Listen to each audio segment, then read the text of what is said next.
This is Revathi. Video చూస్తున్న వారికి likes, కామెంట్స్తో support చేస్తున్న వారికి థ్యాంక్ యూ సో మచ్. నా తనువు నా ప్రాణం నీకే ఎపిసోడ్ నెంబర్ 196. క్రాంతి ఆటో ఎక్కబోతూ డ్రైవర్ సీట్ వైపు చూడగానే షాక్ అవుతుంది. డ్రైవర్ సీట్లో ఉన్న సూర్య కూడా తనని చూసి ఆశ్చర్యపోతుంటాడు. ఆటో ఎక్కు క్రాంతి అంటూ నితీష్ ఆటోలో కూర్చుంటాడు. కానీ క్రాంతికి ఆ ఆటో ఎక్కడానికి ఇబ్బందిగా అనిపిస్తుంది. నితీష్ ఎవరో సూర్యకి తెలియదు కాబట్టి ఎవరై ఉంటారా అన్నట్టుగా సూర్య చూస్తుంటాడు. త్వరగా ఆటో ఎక్కు క్రాంతి అంటాడు నితీష్. అది నితీష్, ఈ ఆటో వద్దు, ఇంకొక ఆటో చూసుకుందాము అంటుంది క్రాంతి ఇబ్బంది పడుతూ. నితీష్ అనగానే క్రాంతికి కాబోయే భర్త పేరు నితీష్ అని భాను ద్వారా వినడం సూర్యకి గుర్తొస్తుంది. ఇప్పుడు ఈ పరిస్థితికి సూర్య కూడా ఇబ్బంది పడుతుంటాడు. వేరే ఆటో ఎందుకు క్రాంతి, ఈ ఆటోలని వెళ్ళొచ్చు కదా అంటాడు నితీష్. క్రాంతి అలాగే నిలబడి, ముందు ఆటో దిగు నితీష్, వేరే ఆటో ఎక్కుదాము అంటుంది. ఇప్పటికే బాగా లేట్ అయింది క్రాంతి, ఈ రూట్లో వేరే ఆటోలు కూడా కనిపించడం లేదు. మనం త్వరగా ఇంటికి చేరుకోకపోతే మళ్ళీ ఆంటీ అంకుల్ నీకోసం కంగారు పడతారు అంటాడు నితీష్. అప్పుడే నితీష్కి జగన్నాథం నుంచి కాల్ వస్తుంటుంది. అదిగో మీ నాన్నగారే ఫోన్ చేస్తున్నారు అని నితీష్ కాల్ చేసి హలో అంటాడు. క్రాంతిని తీసుకొని ఇంకా ఇంటికి రాలేదేంటి నితీష్ అని జగన్నాథం మాటలు వినిపిస్తుంటాయి. అది అంకుల్, కారు స్ట్రగుల్ ఇస్తే ఆటోలో వస్తున్నాం, కాసేపట్లో ఇంట్లో ఉంటాము అంటాడు నితీష్. సరే నితీష్, త్వరగా రండి, మీకోసం ఎదురు చూస్తుంటాము అని చెప్పి జగన్నాథం ఫోన్ పెట్టేస్తాడు. ఇంటి దగ్గర అంకుల్ ఆంటీ వాళ్ళని కంగారు పెట్టడం మంచిది కాదు క్రాంతి, త్వరగా ఆటోలో కూర్చో అంటాడు నితీష్. సూర్య సైడ్గా క్రాంతి వైపు చూస్తుంటాడు. క్రాంతి ఇక తప్పక సూర్యాని కోపంగా చూస్తూనే ఆటోలో నితీష్ పక్కన కూర్చుంటుంది. త్వరగా పోనివి డ్రైవర్ అంటాడు నితీష్. అలాగే సార్ అంటూ సూర్య ఆటో రైడ్ చేస్తూ వెళ్తున్నాడు.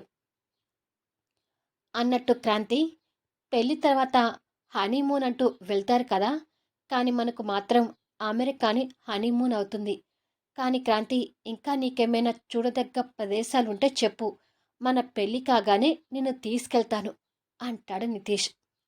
సూర్య ఆ మాటలు వింటూ ముందుకు వెళ్తుంటే క్రాంతికి ఆ మాటలు కాస్త ఇబ్బందిగా అనిపిస్తూ, నాకు అలాంటి ఇంట్రెస్ట్ ఏమీ లేదు, కాకపోతే నన్ను బాధ పెట్టిన మనిషికి దూరంగా ఈ దేశం నుంచి వెళ్ళాలని అనుకుంటున్నాను, అది తొందరగా జరగాలని కోరుకుంటున్నాను అంటూ అద్దాల నుంచి కనపడుతున్న సూర్య మొహాన్ని కోపంగా చూస్తూ చెప్తుంది.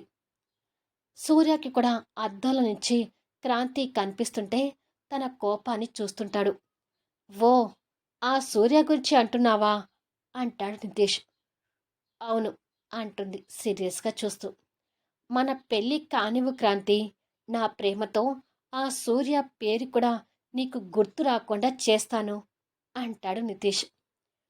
నేను కోరుకుంటుంది కూడా అదే అంటుంది క్రాంతి.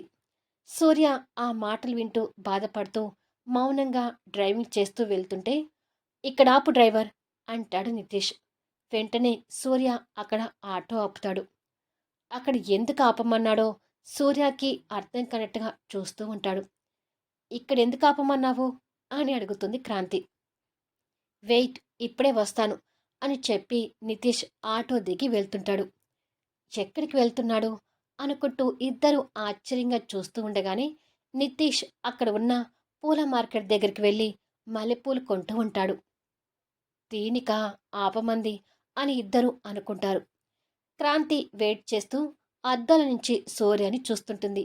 సూర్య కూడా అద్దంలో కనిపిస్తున్న క్రాంతిని చూస్తుంటాడు. ఇలా అద్దంలో వాళ్ళ చూపులు కలిసిపోయిన కొద్దిసేపటికి నితీష్ పూల ప్యాకెట్తో వచ్చి క్రాంతి పక్కన కూర్చొని, ఇక పోనీ డ్రైవర్ అని చెప్పి, ఈ పూలు పెట్టుకో క్రాంతి అని తనకిస్తాడు. క్రాంతి ఆ పూలు తీసుకొని థ్యాంక్ యూ అంటుంది. రేపు మన పెళ్ళి అయ్యాక కూడా పూలు తెచ్చిస్తే ఇలాగే థ్యాంక్స్ చెప్తావా అని అడుగుతాడు నితీష్. ఇప్పుడు ఇంకా మన పెళ్ళి కాలేదు కాబట్టి చెప్పాను అంటుంది క్రాంతి పూలు పెట్టుకుంటూ. తను పూలు పెట్టుకోవడం చూస్తూ సూర్య ఆటో డ్రైవ్ చేస్తుంటాడు. బతికిచ్చావు క్రాంతి. ఈ పూలేంటి, రేపు మన పెళ్ళయ్యాక శోభనం గదిలో చూడు, రకరకాల పూలు, ఎప్పుడు చూడని పూలతో మన శోభనం గది అలంకరించుకుంటుంది అంటాడు నవ్వుతూ. క్రాంతి ఆ మాటలు విని మౌనంగా ఉంటుంది. సూర్య కూడా మౌనంగా డ్రైవ్ చేస్తూ వెళ్తుంటాడు. నితీష్ సూర్యకి తెలియనట్టుగా అడ్రస్ చెప్తుంటే సూర్య అది ఫాలో అవుతున్నట్టుగా జగన్నాథం ఇంటి ముందుకు వెళ్ళి ఆటో ఆపుతాడు. ఇద్దరు ఆటో దిగుతారు. నితీష్ డబ్బులు ఇవ్వగానే సూర్య ఆ ఇద్దరి వైపు చూస్తూ అక్కడి నుంచి వెళ్ళిపోతాడు.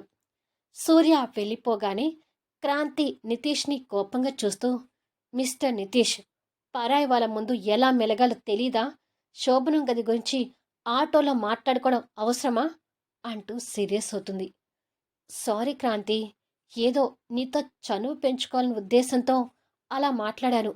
నా మాటలు బాధగా ఉంటే ఐఎమ్ వెరీ సారీ అంటాడు. చనువు పెంచుకోవడానికి వేరే మాటలు కూడా ఉంటాయి. అలాంటి మాటలు మాట్లాడాల్సిన అవసరం లేదు అని కోపంగా లోపలికి వెళ్తుంటుంది. నీకంత కోపం వస్తుందని అసలు అనుకోలేదు. సారీ క్రాంతి అంటూ తనతో కలిసి లోపలికి వెళ్ళేసరికి జగన్నాథం, జ్యోతి, విజయ్ ప్రింట్ చేయించిన శుభలేఖల్ని ముందు పెట్టుకొని ఎవరెవరిని ఇన్వైట్ చేయాలని డిస్కషన్ చేసుకుంటూ ఉంటారు. ఏ బంధువుల్ని, స్నేహితుల్ని ఎవ్వరిని మిస్ చేసుకోవద్దు. చెల్లి పెళ్ళికి అందరినీ ఇన్వైట్ చేయాలి అంటాడు విజయ్. అలాగేలేరా అంటుంది జ్యోతి. ఓ, అప్పుడే మా శుభలేఖలు వచ్చాయా అంటూ నితీష్ ఆ శుభలేఖను తీసుకుని చూస్తుంటే క్రాంతి మాత్రం అవేమీ పట్టినట్టుగా పైకి వెళ్ళిపోతుంది. కూతురు ప్రవర్తన జ్యోతి గమనిస్తూనే ఉంటుంది. సూర్య ఇంటికి వచ్చి కిచెన్లో వంట చేసుకుంటూ ఆటోలో జరిగిందంతా గుర్తు తెచ్చుకొని బాధపడుతుంటాడు. ఇలా రోజులు గడిచి వాళ్ళ పెళ్ళి 2 రోజులు ఉంది అనగా జ్యోతి చేతిలో కుంకుమ భరిణి, శుభలేఖలు పట్టుకొని ఐశ్వర్య నిలయంలో మైథిలి కళ్యాణ్ ముందు నిలబడి ఉంటుంది. తన పక్కనే జగన్నాథం కూడా నిలబడి ఉంటారు. జ్యోతి మైథిలికి బొట్టు పెట్టి, మా క్రాంతి పెళ్ళి నితీష్తో అంటే నీ మనసులో బాధ ఉంటుందని మాకు తెలుసు. మా క్రాంతి కూడా విసిగిపోయి ఉంది కళ్యాణ్. మీ సూర్య వైపు నుంచే కాదు, కొంచెం మా క్రాంతి వైపు నుంచి కూడా ఆలోచించి చూడండి అంటుంది. తన మాటలు విని ఇద్దరూ మౌనంగా ఉంటారు. జగన్నాథం ఆ దంపతులు చూసి మాట్లాడుతూ, నా కూతురు భవిష్యత్తు బాగుండాలని నేను కోరుకోవడంలో తప్పు లేదు కదా కళ్యాణ్.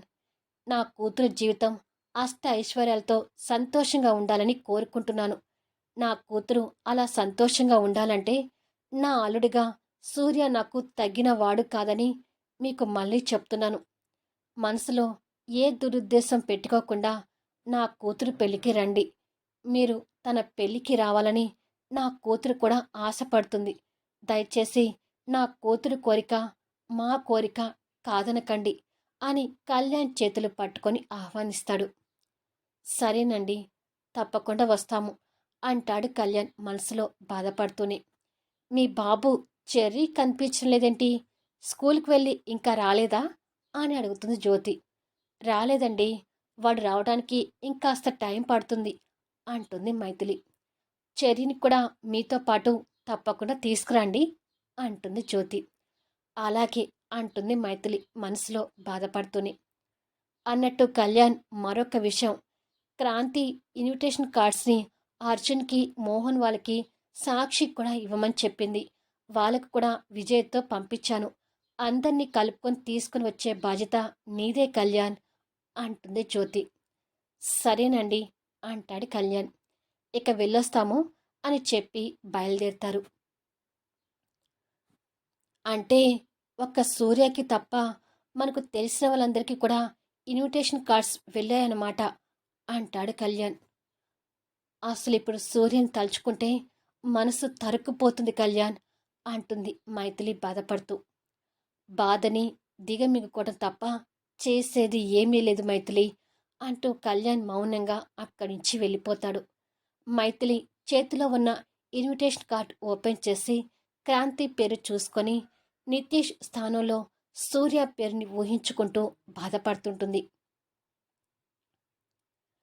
శ్రేయ ఒక క్లాత్తో విండోలో ఉన్న దుమ్మును దులుపుకుంటూ మరొక చేతిలో ఫోన్ పట్టుకొని జెస్సీతో మాట్లాడుతూ, ఆ క్రాంతి శుభలేఖలు మా ఇంటికి కూడా వచ్చాయి జెస్సీ.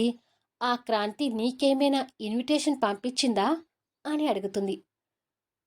పంపించి ఉంటే తోటకూర కాడలా వడబడిపోయిన తన మొహాన్ని చూడటానికి నేను కూడా పెళ్ళికొచ్చేదాన్ని. కానీ నా బ్యాడ్ లక్, నాకు ఇన్విటేషన్ రాలేదులే, తను నాకు పంపించదులే అంటుంది జెస్సీ. అసలు ఒకటి అర్థం కావడం లేదు. సూర్యని అంతగా ప్రేమించిన క్రాంతి అంత ఈజీగా సూర్యని కాదనుకొని ఇంకొక పెళ్లి చేసుకోవడానికి ఎలా రెడీ అయి ఉంటుంది అని అడుగుతుంది జెస్సీ. ఏమో, నాకేం తెలుసు అని తర్వాత జెస్సీ కన్నింగ్ స్మైల్తో నవ్వుకుంటూ, ఆ రోజు సూర్యతో తను బెడ్షీట్ చేసుకున్నట్టుగా క్రాంతిని నమ్మించడం గుర్తు చేసుకొని, ఆ రోజు నేను అలా చేసినందుకే ఈరోజు క్రాంతి సూర్యని కాదు అనుకొని ఇంకొకరిని పెళ్లి చేసుకుంటుంది అని మనసులో అనుకుంటుంది. ఏమైనా ఇక నీకు ఆ క్రాంతి అడ్డు తొలగిందిలే. ఇక సూర్య నీవాడే. ఖచ్చితంగా సూర్య నిన్ను పెళ్లి చేసుకుంటాడులే. సూర్య మా పెద్దమ్మ కొడుకు కాబట్టి నువ్వు సూర్యని పెళ్లి చేసుకుంటే నీకు నేను ఆడపడుచును అవుతాను. అంటే మనం బంధువులం అయ్యి వద్దిన మరదలు అవుతున్నామంటే నాకు ఇంకా సంతోషంగా ఉంది జెస్సీ అంటూ నవ్వుతూ మాట్లాడుతూ ఇటువైపుగా తిరిగేసరికి ఎదురుగా మోహన్ తనని కోపంగా చూస్తుంటాడు. మళ్ళీ నెక్స్ట్ వీడియోలో కలుద్దాం. 2 రోజుల్లో జరగబోయే ఈ పెళ్లికి సూర్య తప్ప అందరూ వెళ్తారా? ఇక సూర్యకి క్రాంతి దూరమైనట్టేనా? అద్భుతమైన మలుపులతో ఆసక్తికరంగా సాగిపోయే కథా వీడియోస్ని మిస్ కాకుండా చూడండి. కథ నచ్చితే లైక్ చేయండి, కామెంట్ షేర్ చేయండి, సబ్స్క్రైబ్ చేసుకొని ఛానల్ షేర్ చేస్తూ సపోర్ట్ చేయండి. Thanks for listening.